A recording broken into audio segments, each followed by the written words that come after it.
Continuamos con esta Casa No es Hotel. Estamos hablando en una charla muy interesante con los empresarios privados de Bolivia. Con nosotros está Daniel Sánchez, está Gabriel Dabdub y está don Fernando Quiroga.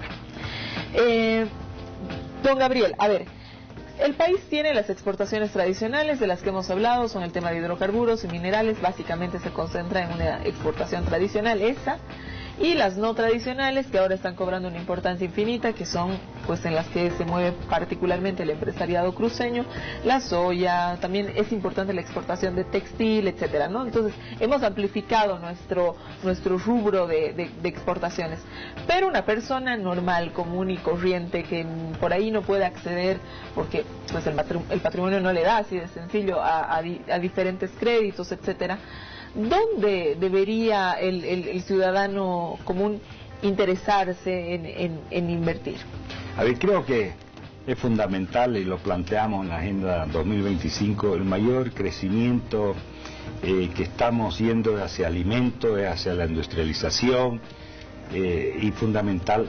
Ahí lo que queremos que el año 2025 depender menos de hidrocarburos y minería, y más bien tener mayor producción en lo que es alimentos, lo que significa industrialización, para generar las condiciones de lo que es el empleo. Creo que es fundamental.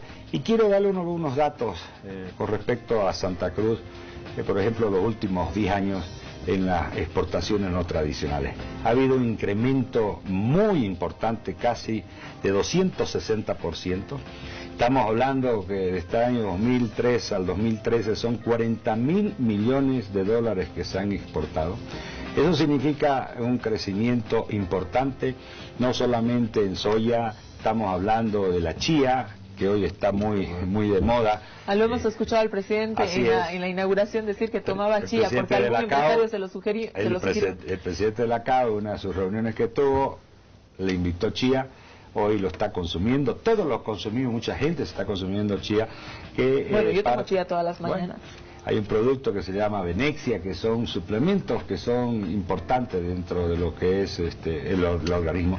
El gran crecimiento también en productos no tradicionales, le puedo decir, de bovino, de carne, aún así cuando uno lo ve que ha habido un tema climatológico de golpe, pero también se ha podido exportar carne. Ese gran crecimiento, estamos hablando de que va también acompañado con un buen crecimiento en las importaciones hacia Santa Cruz. Y le voy a decir dónde: en bienes de capital. Eso significa que se está invirtiendo en tecnología, eso significa que estamos invirtiendo en esas máquinas que hoy la tenemos en la feria, que son esas cosechadoras que están en el orden de 350.000 dólares a 500.000 dólares, pero con tecnología de primer mundo. Vemos esas máquinas que se manejan con GPS, vemos que se necesita también el acompañamiento de la educación y la capacitación para manejar, y ahí tenemos el Infocal, dentro de lo que está haciendo un trabajo con las diferentes empresas que están trabajando. Creo que donde quiera invertirse, lo importante, estamos marcando alimentos. Y cuando hablamos ya de Bolivia, estamos hablando también de Cochabamba, importante, los huevos, los pollos, fundamental ese trabajo que se está desarrollando. La leche ha tenido un gran crecimiento en las exportaciones en los últimos 2-3 meses, a partir de julio, agosto. Ahí van a ver esos datos. Por eso ahí tenemos una PIL que está exportando, y más aún siguen faltando fábricas para poder hacer más leche. Yo creo que en ese trabajo los productos no tradicionales es lo ideal, y ese es algo que debemos ver entre todos, y eso en todo el país. Sobre la misma pregunta, en Cochabamba, ¿dónde se estaría aperturando el mercado? Es decir, la persona que nos está viendo ahorita de Cochabamba, ¿qué sugerencia usted daría? ¿Por dónde habría que empezar a hacer un nuevo crecimiento empresarial? A ver, yo creo que es básico tener claridad, no solamente, digamos, en el empresariado, en la sociedad civil, sino también en el gobierno. ¿A qué me refiero? La suerte del país en crecimientos sostenibles, en términos reales por encima del 7 al 10%, requieren ampliar la visión de exportación. ¿A qué me refiero? Perfecto lo que es la tradicional, que hoy está funcionando, es la base sólida del valor total de exportaciones hoy que las hace el Estado boliviano, gas, minerales, para ponerlo en términos reales. La no tradicional, ni duda cabe, el liderazgo de Santa Cruz, no solo con lo que hace, sino con la proyección que tiene al 2025 en la agenda establecida con el gobierno. Está clarísimo. Cochabamba, ¿qué debe hacer? Impulsar mucho más fuertemente las no tradicionales. ¿A qué me refiero? Hoy Cochabamba tiene liderazgo en exportación, para ponerlo en términos reales, leche, un PIB, eso no hay duda, han hecho un gran trabajo y un gran desempeño. Lo hace en madera, en términos de muebles, lo hace en términos de confecciones con mucha intensidad, y básicamente hace algunos productos industriales adicionales, sal y una serie de elementos de esa naturaleza. Pero Cochabamba debe hacer un reimpulso a eso, porque ha quedado de alguna forma rezagada en ese marco. Entonces, ¿a qué me voy? Hay que ser muy preciso en esto con el gobierno boliviano, en el sentido de evitar el rentismo que ha dañado a todos los procesos económicos y políticos de este país, empezando desde el liberalismo del principio del siglo XX hasta hoy. Sigue siendo, digamos, la potencialidad de la exportación de recursos naturales no renovables, ¿eh? Esto es lo que se ha denominado rentismo o la enfermedad holandesa, pero cuando esto termina hay descalabros económicos. Entonces, la sustitución o el paralelismo en hacer exportaciones no tradicionales tiene que ser una apuesta del país, pero en términos reales y efectivos. Y acá se debe hacer una relación, querido Daniel, en términos, digamos, del empresariado a nivel nacional con el gobierno boliviano, para hacer en forma conjunta, abrir esos mercados, ver las regiones, qué capacidades, qué vocaciones productivas tienen, para mirar en esa botonada. Yo creo que este es un elemento que hay que manejarlo en esa dimensión. De repente es mucho más profundo que la propia ley de inversión, se los pongo así, pero hay que hacer. Perdón, yo quisiera, antes de cambiar Cochabamba, que la Federación de Empresarios Privados de Santa Cruz, fuimos invitados a un trabajo que hicimos con la alcaldía y la gobernación, y veíamos ese potencial enorme que tiene Cochabamba, y lo felicito porque lo ha asumido hoy Cochabamba, en el trabajo tecnológico, en lo que significa la escuela hacia lo que es el saber. Creo que es fundamental esos dos aspectos, porque cuando hablamos de economía tenemos que hablar, la especialización es fundamental también por departamento, ¿no? La salud y lo que es todo lo que estamos hablando de las redes sociales que puede desarrollar Cochabamba es fundamental. Lo felicito. No, gracias. Daniel, sobre el mismo tema, tú vives en La Paz se ha dicho que es la ciudad más bien que por excelencia se ha rezagado en el tema del empresariado. ¿Esto es así? ¿Es verdad? Bueno, lamentablemente por el cargo que ocupo no puedo hablar solamente de La Paz, tengo que hablar también de los otros departamentos, y parte de mi trabajo es generar esos equilibrios en los departamentos. Voy a empezar por el mío, que es La Paz. La Paz es una ciudad que ha cambiado su matriz industrial de la ciudad del Alto a una matriz más tecnológica. Se ha vuelto una ciudad de servicios para todo el país, y un gran consumidor dentro del mercado interno. Como lo decía Fernando, 70% de la producción avícola de Cochabamba se viene a La Paz. Si los alteños y los paseños dejáramos de comer pollo y comiéramos, no sé, choclos, de pronto tendríamos un desequilibrio gigantesco. Pero yo creo que en el contexto general, y lo que hablábamos con el presidente, para que no se disparen nuevamente las regiones, Santa Cruz está en lo suyo y una carrera impresionante y totalmente plausible de crecimiento en el tema agrícola.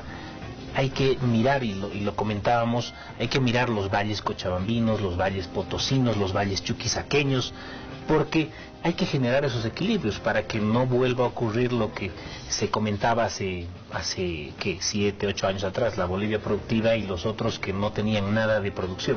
Ahora, aprovechando la bonanza, tenemos que aprovechar el vasto altiplano paceño para hacer grandes plantaciones de quinoa.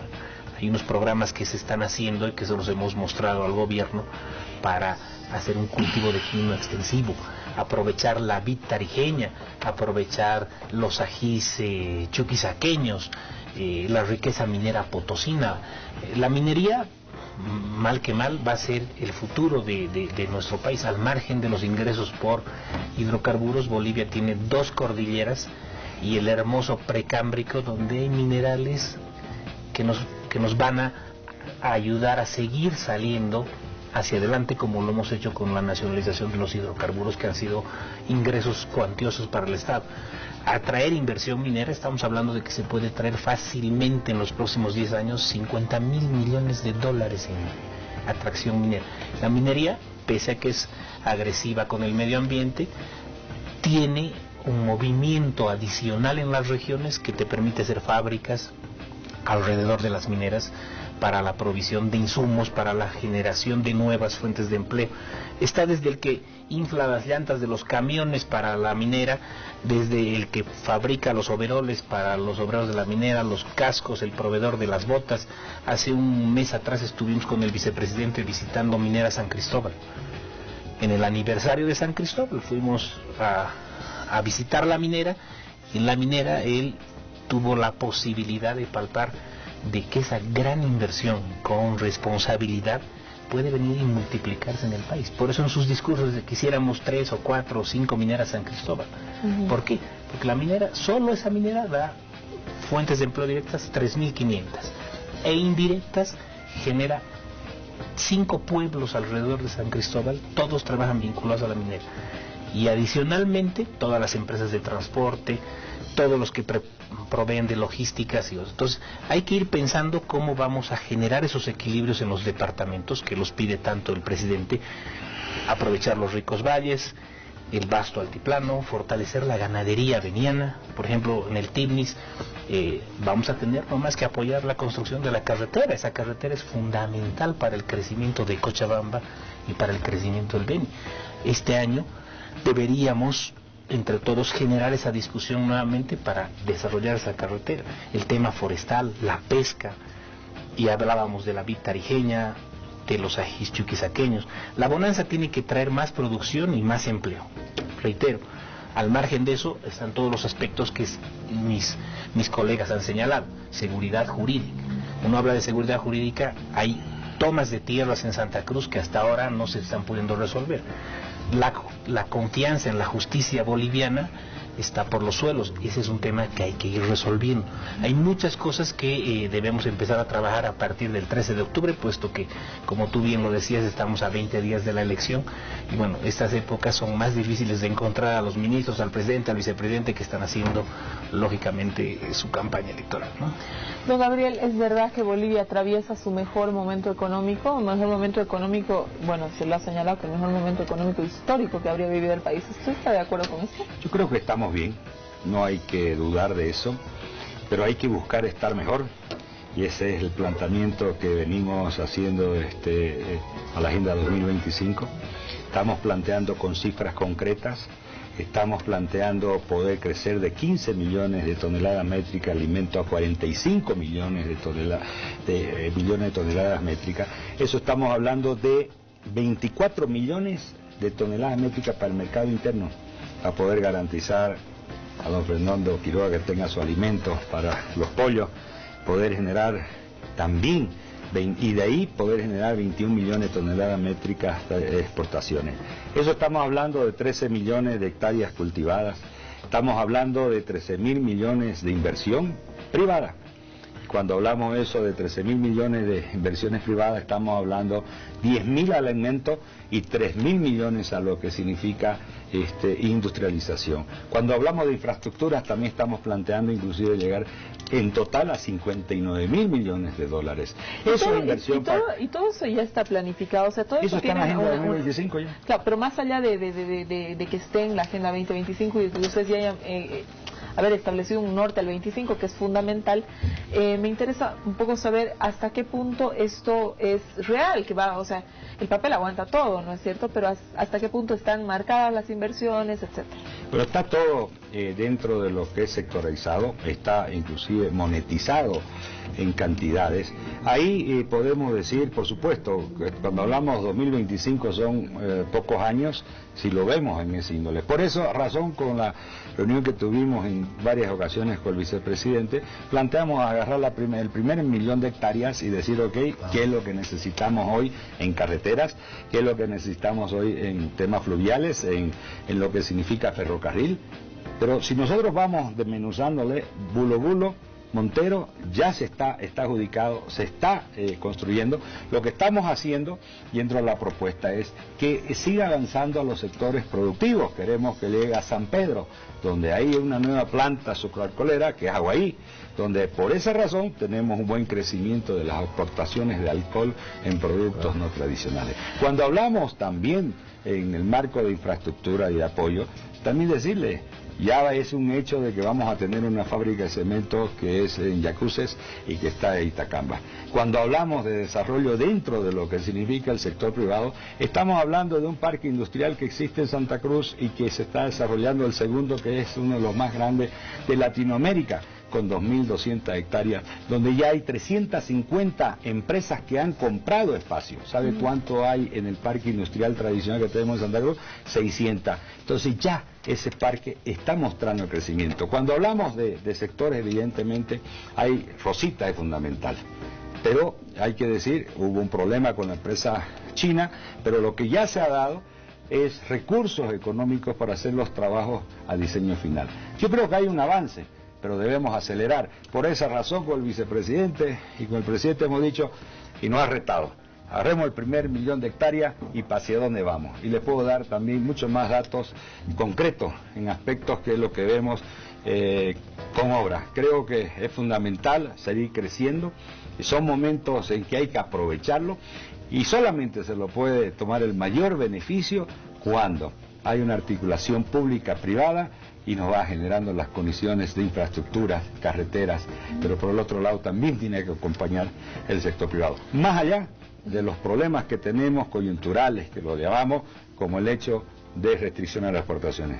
Pero estoy seguro, cuando lleguemos a producir esos 21 millones de toneladas métricas para el mercado interno y podamos exportar, se tiene que viabilizar toda la exportación. Le agradezco, nos tenemos que ir a un corte y ya volvemos con ustedes. Quédense en esta casa, en nuestro hotel, estamos en una charla interesantísima con los empresarios.